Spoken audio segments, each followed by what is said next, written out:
워낙 유명한 고전이기 때문에 아마 레미제라블이라고 하는 책을 모르는 분은 없을 것입니다.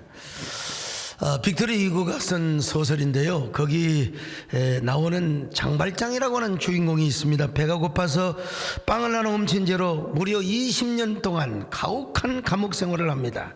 처참한 고통을 당하면서 내가 20년 동안 내가 이 감옥 생활을 마친 후에 나를 슬프게 하고 나를 상처 준 놈들을 가만히 두지 않으리라. 반드시 보복을 하며 내가 죽으리라.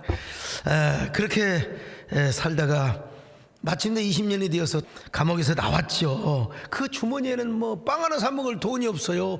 나흘 동안 이리저리 헤매다가 아주 자비를 베풀어 주신 성직자가 잠자리를 제공해 주었습니다. 한밤중에 갈증을 해소하려고 모처럼 잘 먹어서 이제 물을 찾다가 찬장을 뒤지게 되었습니다. 거기 보니까 멋진 은잔 하나 보이잖아요. 욕심이 들었습니다. 이걸 팔면 빵을 얼마나 사 먹을 수 있을 텐데 이걸 가지고 훔치고 도망갔습니다. 근데 그를 너무나 잘 아는 자베르 형사가 있었습니다. 이 자베르는요, 전과자는 절대로 변할 수 없다는 확신과 신념을 가지고 있었던 사람입니다. 그래서 어둠 속에 숨어 있다가 교회에서 나오는 요 장발장을 잡았습니다. 보니까 은잔이 있을 거 아니겠어요? 자베르 형사는 장발장을 교회로 끌고 갑니다. 김새를 알아차린 성직자가 이렇게 말합니다. 아이고, 다시 오셨군요. 반갑습니다. 아니, 내가 기다리고 있었습니다. 제가 은잔과 함께 촛대도 주었는데 촛대는 안 가져가지고 이거 가져가시죠.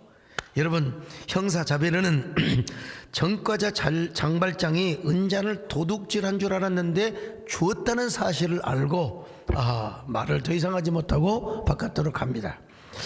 근데 이 말을 들은 이 장발장은요, 감옥에서도 절대로 변화되지 않았던 이 자신의 삶이 이 따뜻한 성직자의 말 한마디에 새로운 삶을 살기로 결단하기 시작합니다. 사람은 이런 사랑에 변화되기 시작하는 거예요.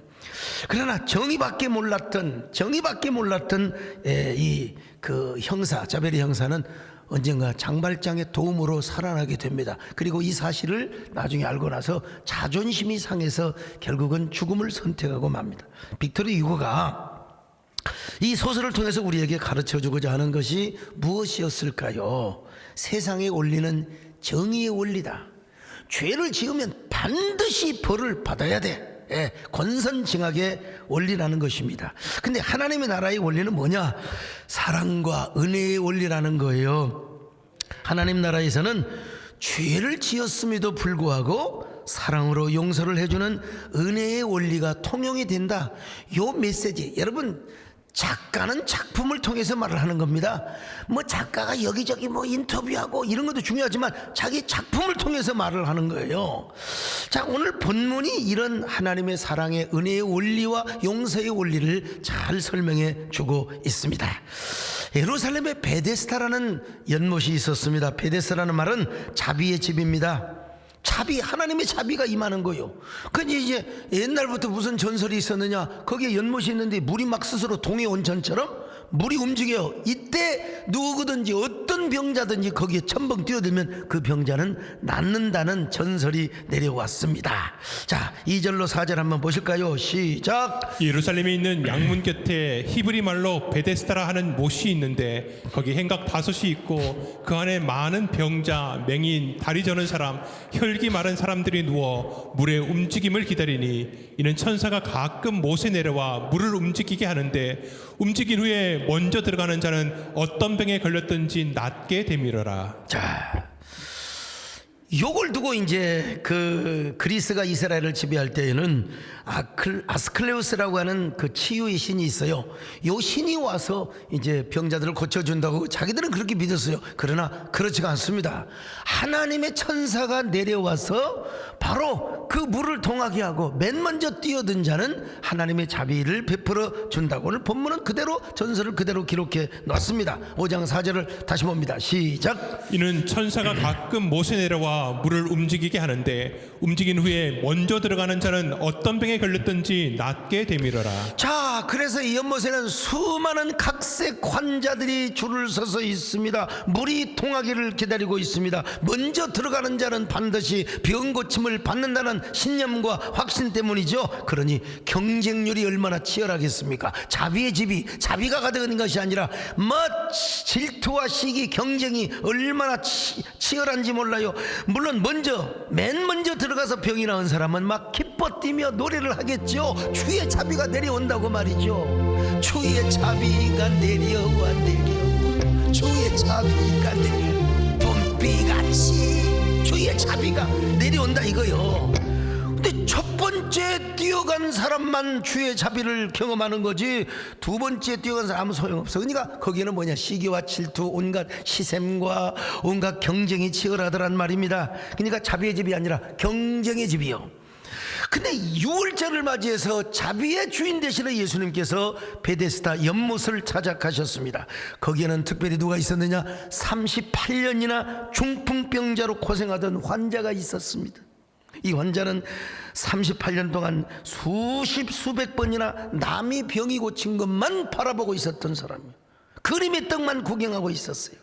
얼마나 마음으로 간절하였겠습니까? 그 간절한 마음은 뭐냐, 누구든지 나에게 와가지고 나 좀 물이 동할 때 물속에다가 나를 좀 던져주면 얼마나 좋을까, 이 간절함이 가득했는데 예수님께서 가서 딱 보니까 그 환자가 벌써 병이 오래된 줄을 아시고 예수님의 시선과 연민의 마음이 그에게 집중이 되었던 것입니다. 자, 5장 5절로 6절 시작. 거기 38해 된 병자가 있더라. 예수께서 그 누운 것을 보시고 병이 벌써 오래된 줄 아시고.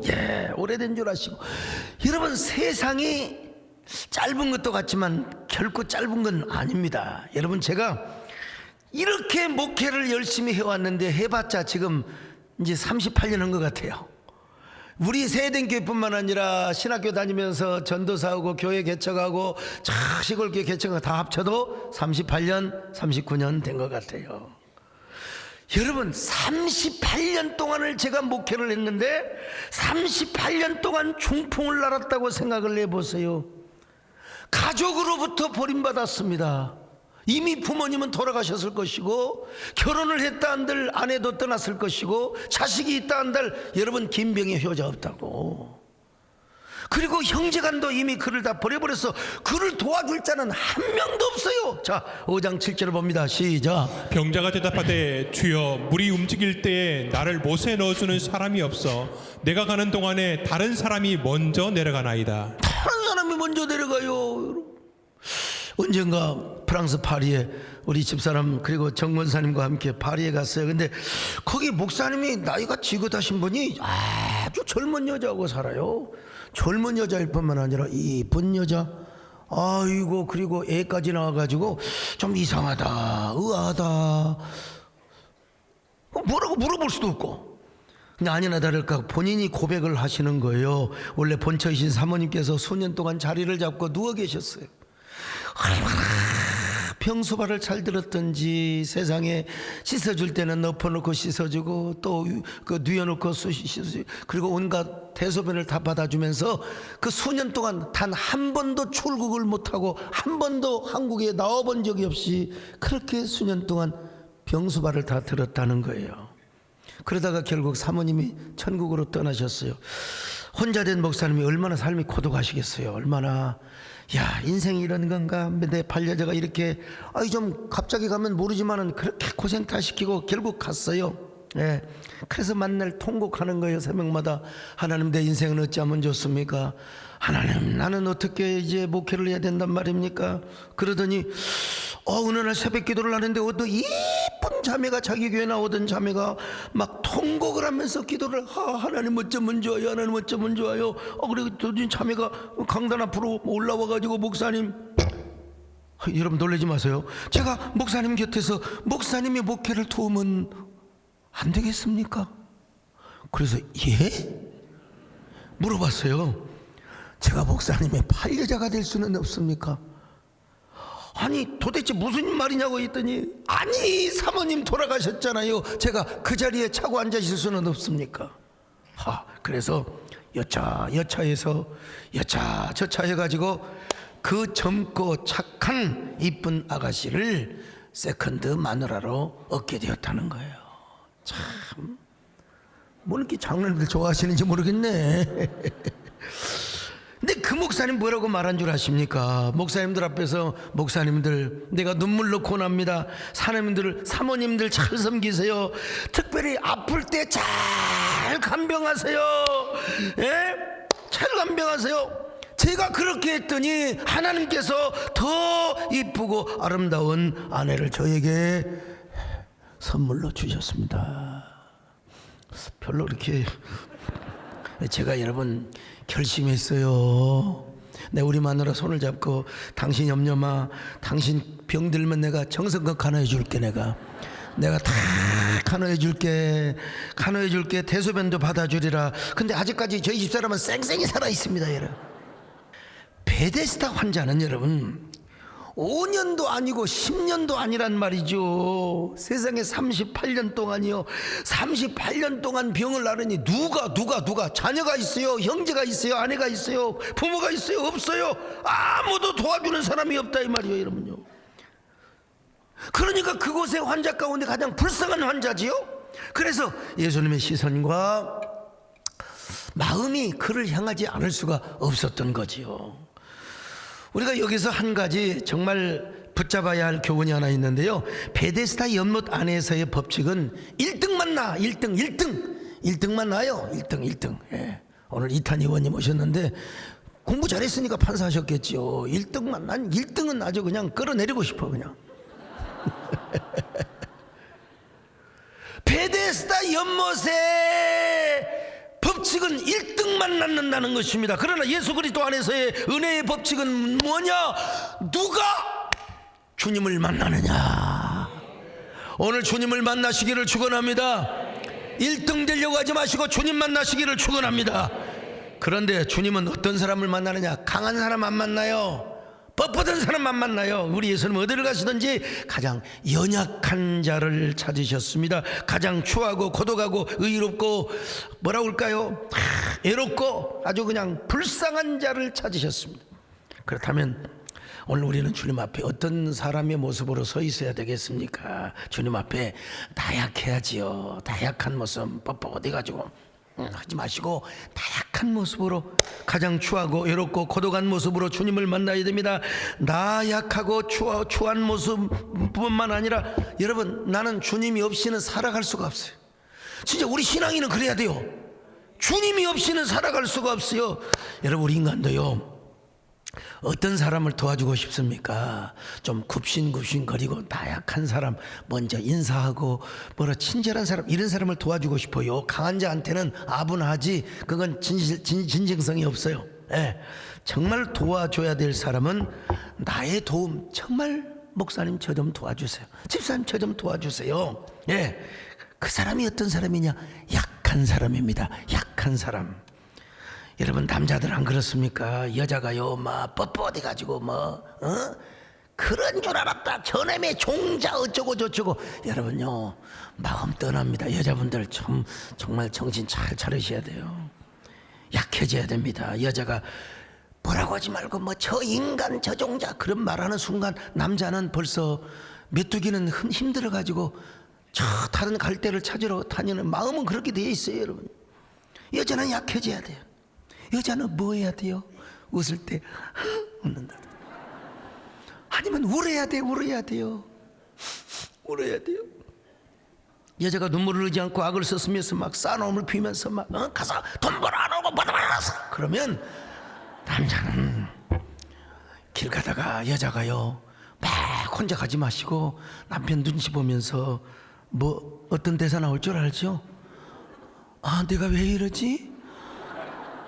나 어지러워. 아이고, 그거 쓰러지려고 해야. 여러분, 남편은 당장 없고 여보 어디가 아파? 그리고 닭은 연세내 거로 달려갑니다. 주님 앞에서도 마찬가지입니다. 여러분, 주님의 도움이 전혀 필요 없는 강한 자의 모습으로 주님 앞에 서 있어요. 이런 사람은 뭐 그냥 뭐 졸고 있는 거지 뭐. 나는 오늘 우리 받아도 싸고 안 받아도 싸고 뭐 나는 여러분 나약하고 연약한 모습으로 주님 앞에 나갈 때 마침내 여러분 주님의 연민, 주님의 자비를 촉발시키는 거예요. 언젠가 제가 이런 고백을 한 적이 있어요. 내가요, 나는 주님 없이는 살 수가 없습니다. 주님이 도와주셔야 합니다. 나 인간적으로 여러분 주님 없이도 잘 살게 생겼잖아요. 인간적으로 보면요, 막 굳세고 용기 있고 지혜 있고 명철하고 배짱 있고. 아니에요 여러분요. 우리 신앙은 그런 게 아니에요. 주님 없이도 잘 사는 것은 오히려 나를 망하게 하는 거예요. 나는 주님 없이는 살 수가 없습니다. 주님이 도와주셔야 합니다. 주님 한 분만으로 만족합니다. 주님만 있으면 됩니다. 이거 아무것도 아닌 것 같죠? 근데 여러분 써보세요. 내가 썼더니 김석균 선교사님이 곡을 붙였어요. 한번 불러볼까요? 나는 주님 없이는 살 수가 없습니다. 주님이 도와주셔야 합니다.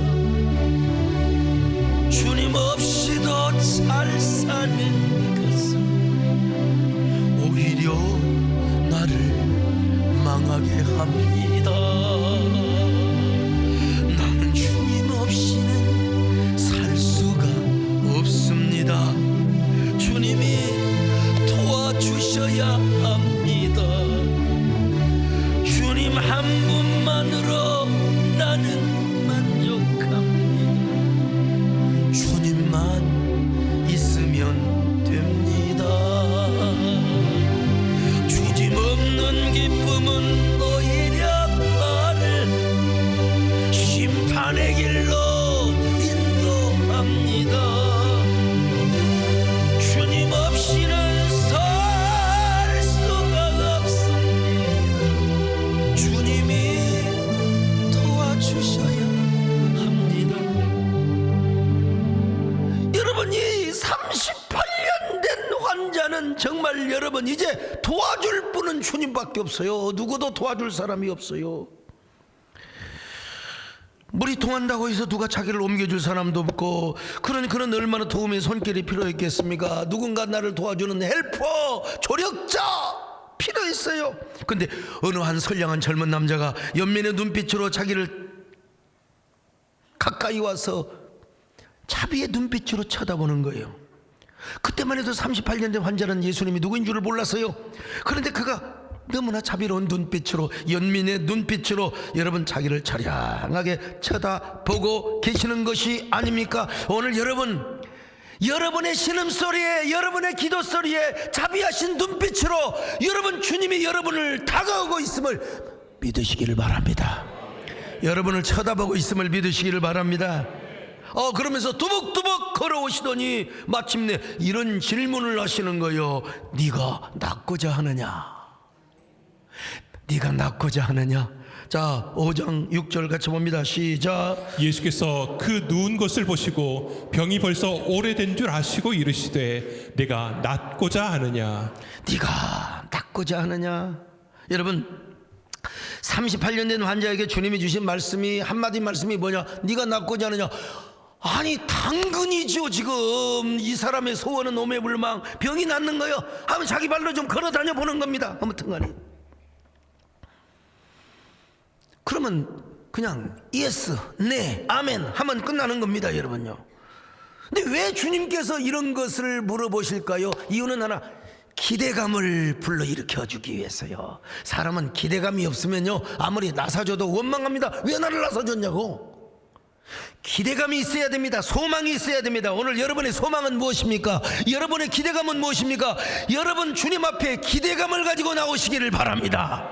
소망을 가지고 나오시기를 바랍니다. 네가 낫고자 하느냐? 여러분, 오늘 여러분은 주님께서 어떤 질문을 하신다고 생각하십니까? 록펠러를 모르는 사람은 이 세상에 없어요. 잔디 록펠러 11조 많이 해서 11조, 목사님 오늘 11조 강조하느냐? 천만의 말씀이요. 11조를 잘해서 복을 받았지만 처음부터 그렇게 형통했느냐? 그건 아니었다는 거예요. 부지런히 껌파리하고 많이 돈 벌어서 부지런히 직장 생활해가지고 여러분 돈을 모아서 이제 탄광을 인수받았어요. 알고 봤더니 폐광이나 다름이 없는 탄광이요. 꿈을 꾸면서 인부들을 동원하여 땅을 파고 들어가는데 전혀 돌덩어리만 나오지 석탄이 나오지를 않는 거예요. 더 이상 돈이 없어 월급도 못 줍니다. 몇 달을 월급을 못 줬더니 세상에 이게 그냥 광부들이 얼마나 여러분 거칩니까? 그냥 탄광에다 가다 놓고 돈 줘, 돈 안 줘, 막 그냥 그로 막 대모를 하기 시작하는 거예요. 딜레마에 빠졌어요. 아, 나는 여기에서 포기해야 된단 말인가? 머릿속에 긍정과 부정, 신앙과 불신앙이 계속해서 교차하고 충돌하고 있었습니다. 다시 엎드려 기도합니다. 하나님, 제 인생 이대로 끝나는 건 아니죠. 저에게 왜 이런 시련을 주는 것입니까? 그때 주님께서 록펠러에게 이런 질문을 하시는 겁니다. 하나님이 우리에게 질문하시는 것 자체가 축복입니다. 야, 너 지금까지 누구를 믿고 살아왔느냐? 지금까지 누구 믿고 11조에 왔느냐? 네가 정말 이 시간 원하는 것은 무엇이냐? 예, 석탄입니다. 이렇게 대답을 하고 싶었는데 순간적으로 뭐라고 대답을 한 줄 아십니까? 제가 원하는 건 하나님 당신입니다. 야, 제가 이 자리에서 주님을 기대해도 될까요? 하나님의 은혜를 기대해도 될까요? 나는 이제 주님 없이는 살 수가 없습니다. 주님이 도와주셔야만 합니다. 여러분, 록펠러가 그냥 돈 번 거 아니요, 이런 고백을 했다는 사실입니다. 주님이 나를 도와주셔야 된다는 겁니다. 주님 없이는 내가 살아갈 수가 없다는 거예요. 오늘 돈 잘 벌기 위해서라도 여러분, 록펠러 같은 하나님의 은혜를 받으려고 하는 사람, 오늘 이 고백의 노래를 한번 제대로 한번 불러보세요. 나는 주님 없이는 살 수가 없다고 말이죠. 나는 주님 없이는 살 수가 없습니다. 주님이 도와주셔야만 합니다. 주님 없이도 잘 사는 것은 오히려 나를 망하게 합니다. 나는 주님 없이는 살 수가 없습니다. 주님이 도와주셔야 합니다.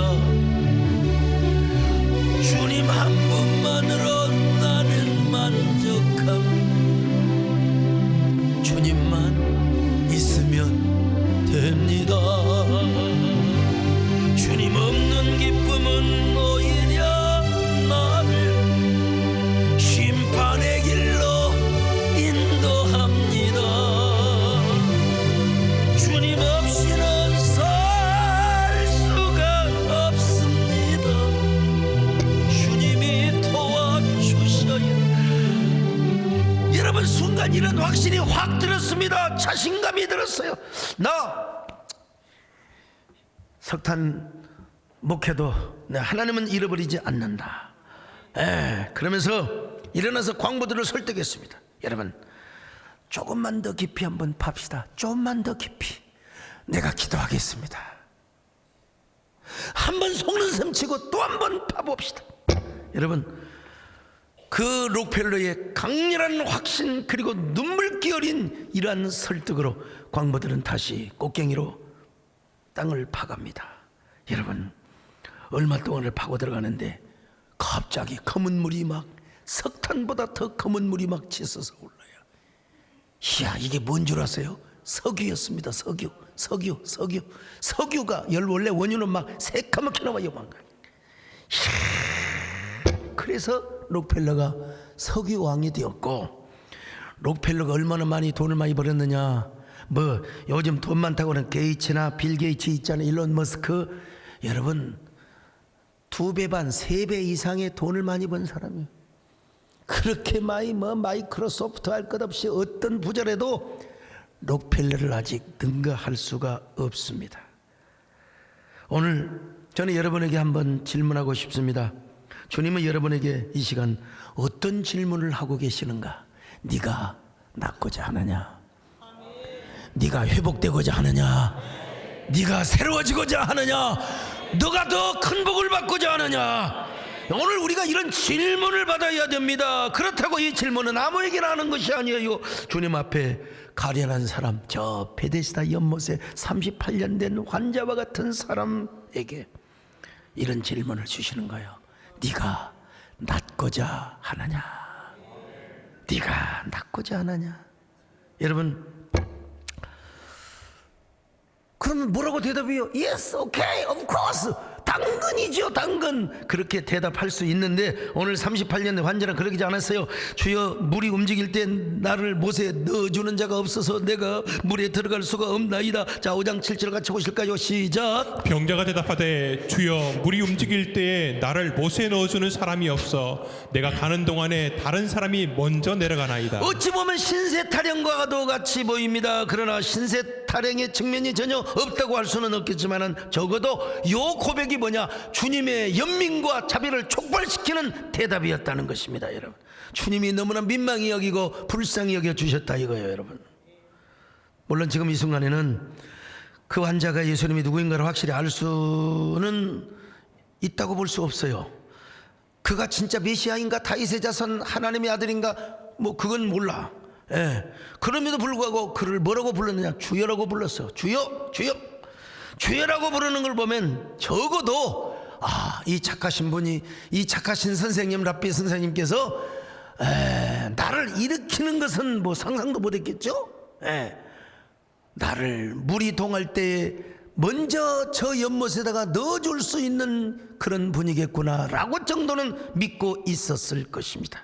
그러니까 주님, 나는 당신을 정확하게 누구인가 알지는 못하지만 내가 당신을 잠시 기대해도 되겠습니까? 내가 내 삶을 당신에게 좀 위탁해도 되겠습니까?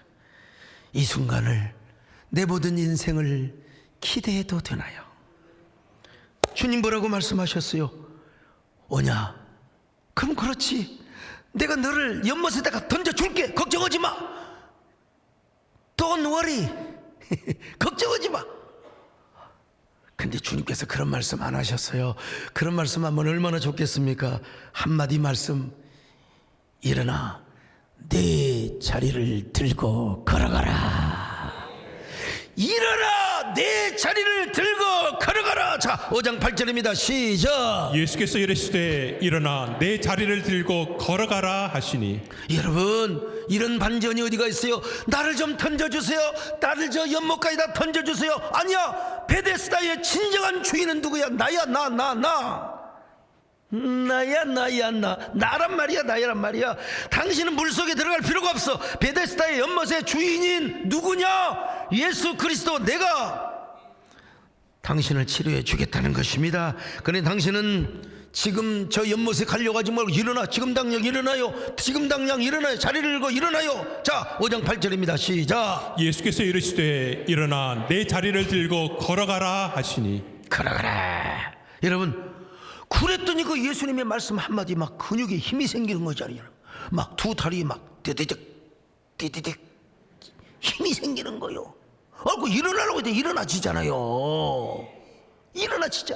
어제 저 고향의 시골 동네 그 교단은, 우리 교단은 권사 안수를 안 하는데 거기는 권사 안수를 하시더라고. 근데 어느 권사님이 무릎을 꿇고 안수 기도를 받는데 일어나지를 못하는 거예요. 워낙 뚱뚱하시고 워낙 무릎이 안 좋으셔가지고 못 일어나는 거예요. 그래 목사님 둘이 부축을 해가지고 일어나서 그런데 여러분, 야, 그것도 하나님 은혜인데 얼마나 어메이징하고 얼마나 리마커블한 원더풀한 얘기입니까? 38년이나 중풍이 걸려서 전신불수가 되었던 저 38년 환자가 머리에서 발끝까지 싹 다 갈아엎어 주세요. 그래가지고 여러분, 이 양반이 쫙 일어나 버렸어요. 아, 정말 나도 여러분 사역하면서요, 이런 사역 좀 여러 번 했으면 좋겠어요. 막 들것에 들려왔는데 일어나 하면 펄떡펄떡 일어나고 말이죠. 그것도 그냥 용서하십시오. 좀 귀티나는 분들, 막 수조 원의 돈을 가지고 있는 분,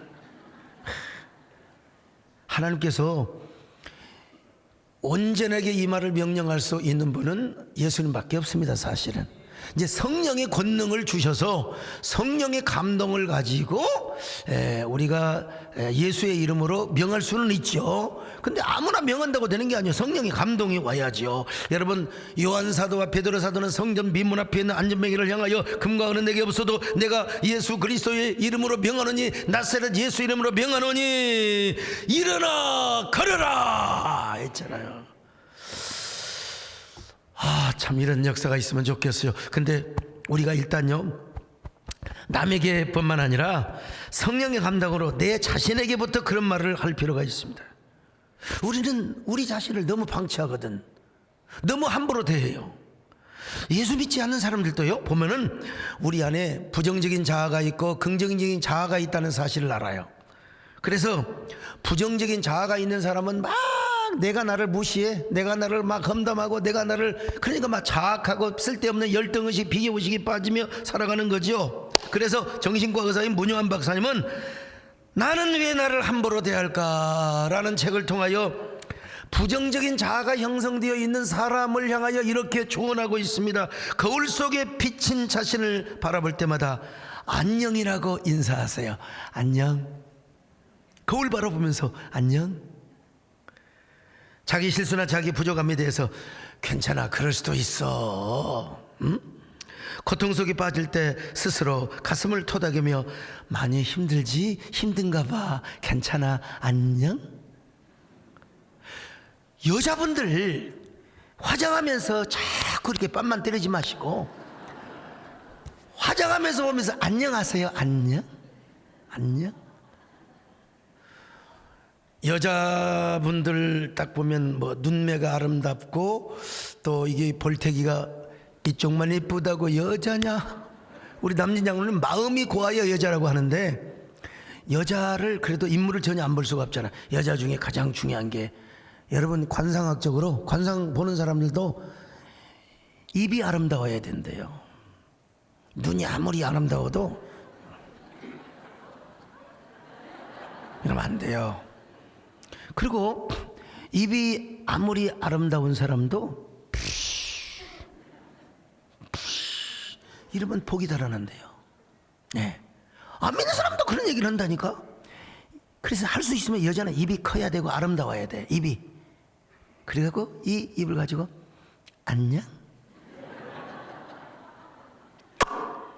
그래서 이제 입 큰 여자와 결혼하라는 이야기가 거기에 있는 거예요. 아무튼 간에 여러분, 하물며 우리 그리스도인이겠습니까? 우리 그리스도인은 긍정적인 자아가 형성되어 있을 뿐만 아니라 창조적인 자아가 형성이 되었어요. 여러분, 그리스도 안에 있는 사람은 다 누구나 여러분 새로운 피조물이 되었다고 있지 않습니까? 고린도후서 5장 17절 읽습니다. 시작. 그런즉 누구든지 그리스도 안에 있으면 새로운 피조물이라.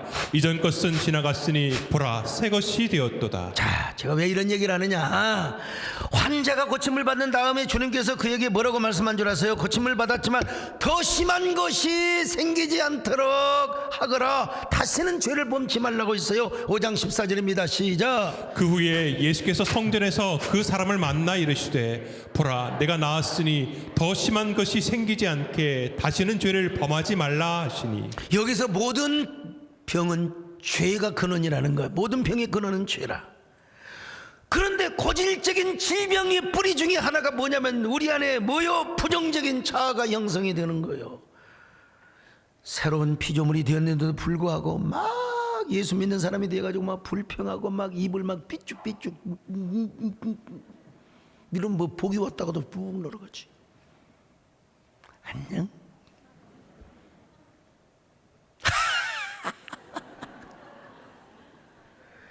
여러분, 우리 안에 어떻게 이렇게 부정적인 자아 형성이 있어서 안 돼요, 여러분. 창조적인 자아가 형성이 되어가지고 이런 사람에게 뭐가 임해요? 하나님의 자비가 임합니다. 성령의 감동이 임하는 거예요. 자, 이럴 때 우리는 하나님의 말씀을 적용할 수 있습니다. 일어나 걸어라. 먼저 누구에게? 자기 자신에게. 사랑하는 딸아, 서목사, 왜 오늘은 우울해?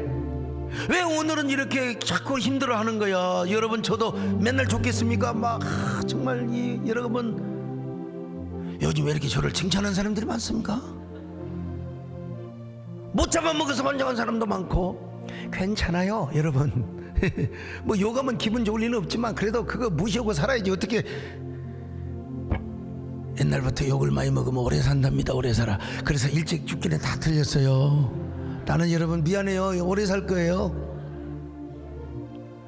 특이점이 온다는 걸 분명히 저는 경험할 거예요. 아무튼 간에 김 집사야 왜 이렇게 누워있어? 왜 이렇게 마음 우울해하는 거야? 왜 이렇게 부정적으로 생각해? 고민하면 할수록 고민의 수렁텅이에 빠져가는 거야. 네 자리를 들고 일어나. 주께서 새 힘을 주실 거야. 주님께서 일어나고 하잖아. 너 사명의 자리로 걸어가. 축복의 자리로 걸어가. 은혜의 자리로 걸어가. 걸어가라. 할렐루야. 일어나 걸어가. 내가 새 힘을 주리. 일어나 자, 나의 등 뒤에서 나의 등 뒤에서 나를 도우시는 주 나의 인생길에서 지치고 고나야 매일처럼 서야 한 것이 나를 밀어주시. 일어나라 일어나 내가 일어나 가라라 내 눈을.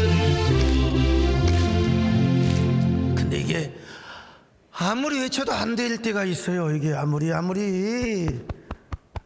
내가 나에게 명령하고 환자에게 명령하고 아무리 일어나 그래도 안 될 때가 있다니까. 그때 우리가 뭐 해야 돼? 주님께 기대하는 거예요. 주님께 기도하는 거예요.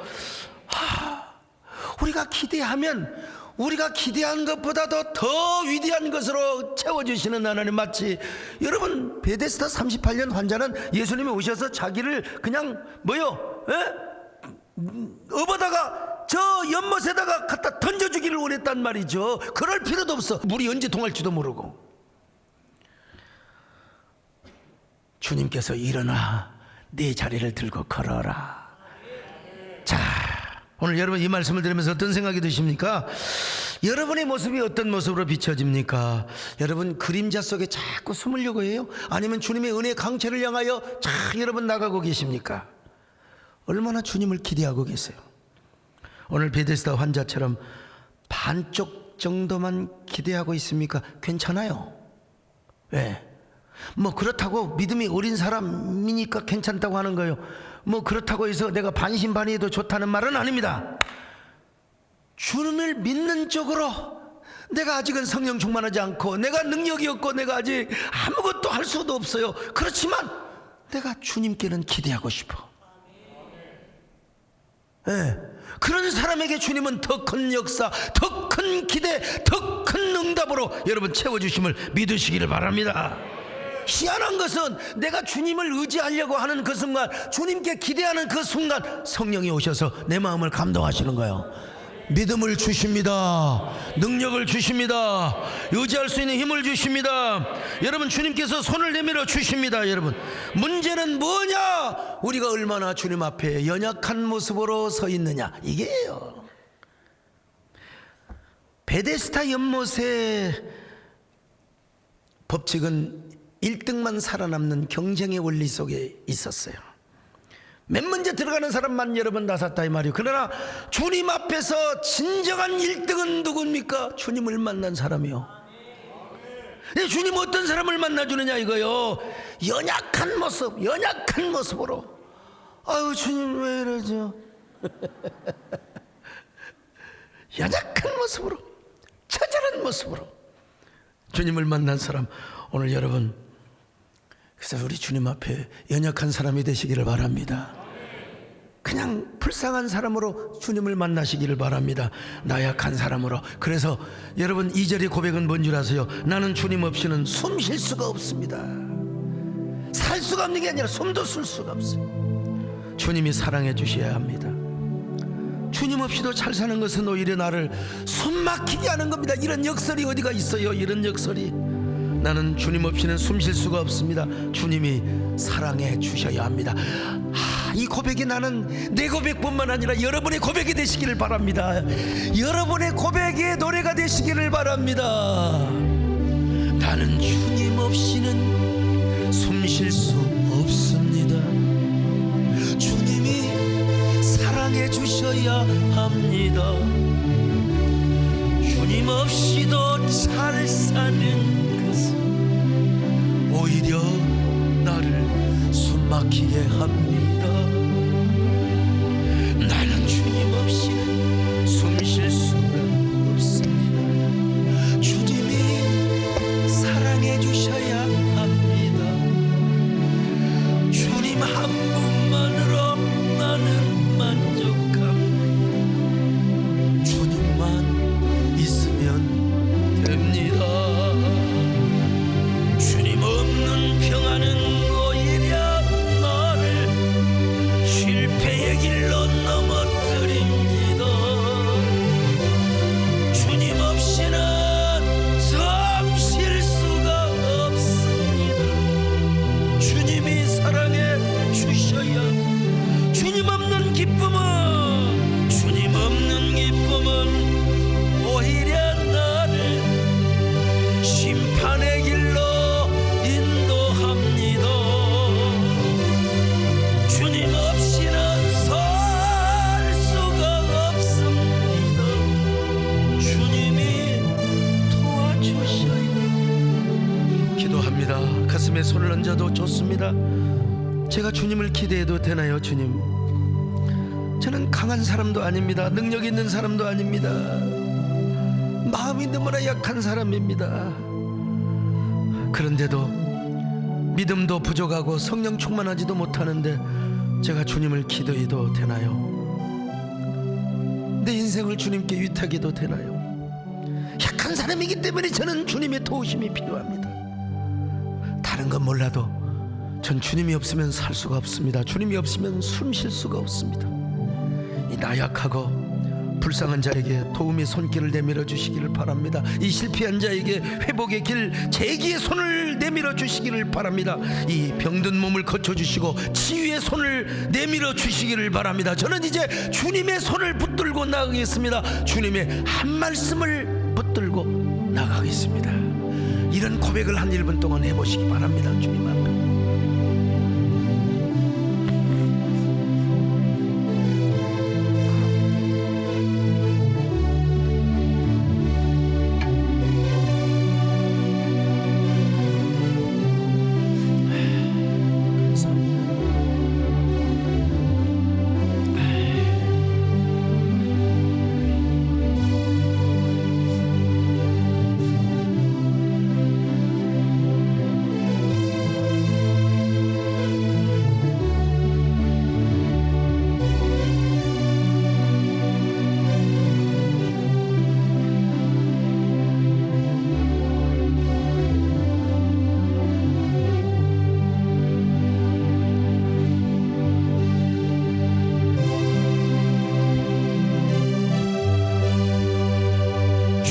없는 기쁨은 오히려 나를 심판의 길로 인도합니다.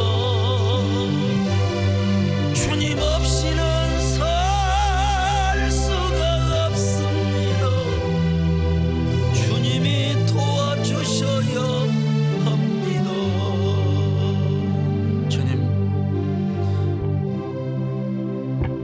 주님이 없이면 살 수 없는 나약한 저희들, 그럼에도 불구하고 때때로 교만하고 자랑하고 혈기를 부리고 난장판의 삶을 살 때가 있습니다. 주님, 모든 삶을 회개하고 다시 나약한 자가 되게 하여 주옵소서. 주님 앞에 강한 자가 되지 않고 나약한 자가 되어 주님을 기대하고 주님을 의지하고 언제나 기도하며 살아가는 저희들 되게 하여 주옵소서. 주님의 손을 붙들며 살아가기를 원합니다. 주님이 주신 그 한 말씀을 붙잡고 나가기를 원합니다. 오셔서 우리의 손을 붙잡아 주옵소서. 예수님의 이름으로 기도 올려옵나이다. 아멘.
안녕하세요. 사랑부 교사 정한도입니다. 제가 세해된 교회에 처음 오게 된 것은 지난 2018년 지방선거 때였습니다. 그때는 지방선거에 출마한 후보자로서 제 지역구 성도님들께 인사를 드리기 위한 목적이 있었습니다. 그런데 교회를 방문하여 예배를 드리던 제게 담임 목사님과 성도들의 모습은 매우 다르게 다가왔습니다. 설교를 하시는 담임 목사님과 설교를 듣는 성도들의 모습에서 신앙에 대한 뜨거운 열정이 느껴졌습니다. 그래서 호기심이 생겨 시의원으로 당선된 후에도 교회에서 예배를 드리기 시작했습니다. 그때마다 머리가 맑아지고 좋은 기운이 생겨 마음이 편안해지는 것을 느꼈습니다. 하지만 제 믿음은 딱 거기까지였습니다. 시의원이 된 후 바쁜 일정에 집중하면서 교회보다는 교회 밖에서의 일이 더 중요하다는 생각으로 교회와는 점점 멀어지게 되었습니다. 그런데 제가 다시 세해된 교회로 돌아온 것은 정말 신기한 만남 때문이었습니다. 시의원 임기가 끝나가던 작년 초에 자신이 다니는 교회를 소개하며 함께 다니자고 하는 사람을 만났습니다. 저는 그분과 친해지고 싶어서 같이 다니겠다고 했는데 놀랍게도 그 교회는 세해된 교회였습니다. 하지만 제 변덕스러운 마음을 제가 잘 알기에 또다시 교회와 멀어질 수도 있다는 생각이 들었습니다. 그런데 하나님은 이런 제 두려움을 아시고 교회에서 사랑부 교사로 섬기게 하셨습니다. 사랑부에서 처음 예배를 드릴 때 낯설고 어색했지만 제가 교사 신청서에 쓴 지원 동기처럼 제 마음에는 교회를 오래 잘 다니고 싶은 간절함이 컸습니다. 감사하게도 하나님은 제 마음을 아시고 사랑부 교사로서 잘 적응할 수 있도록 믿음의 동력자들과 함께하게 해주셨습니다. 사랑부에는 전정숙 전도사님을 비롯해 많은 선생님들이 헌신적으로 봉사하고 있습니다. 자폐성 장애, 지적 장애 등 발달 장애를 가진 아이들의 곁에는 항상 1대1로 선생님이 함께하며 성경 말씀을 학습하고 아이들과 찬양을 함께하고 있습니다. 때로는 예배 시간에 소리를 지르고 뛰어다니며 바닥에 눕고 책상에 올라가고 간식을 먹다가 뱉어내는 아이들까지 정신이 없기도 합니다. 하지만 누구도 아이들에게 화를 내거나 꾸중을 하지 않습니다. 세상에서 차별받고 무시받기 쉬운 아이들이 교회에서는 관심과 사랑을 온전히 받으며 하나님의 사랑으로 행복하기만을 바라는 것이 사랑부이기 때문입니다. 사실 교사로서 가끔은 힘에 부치고 지칠 때가 있습니다. 하지만 사랑부에서 함께 할 수 있는 것은 그 힘듦보다는 아이들을 통해 주시는 하나님의 은혜와 위로가 더 크기 때문입니다.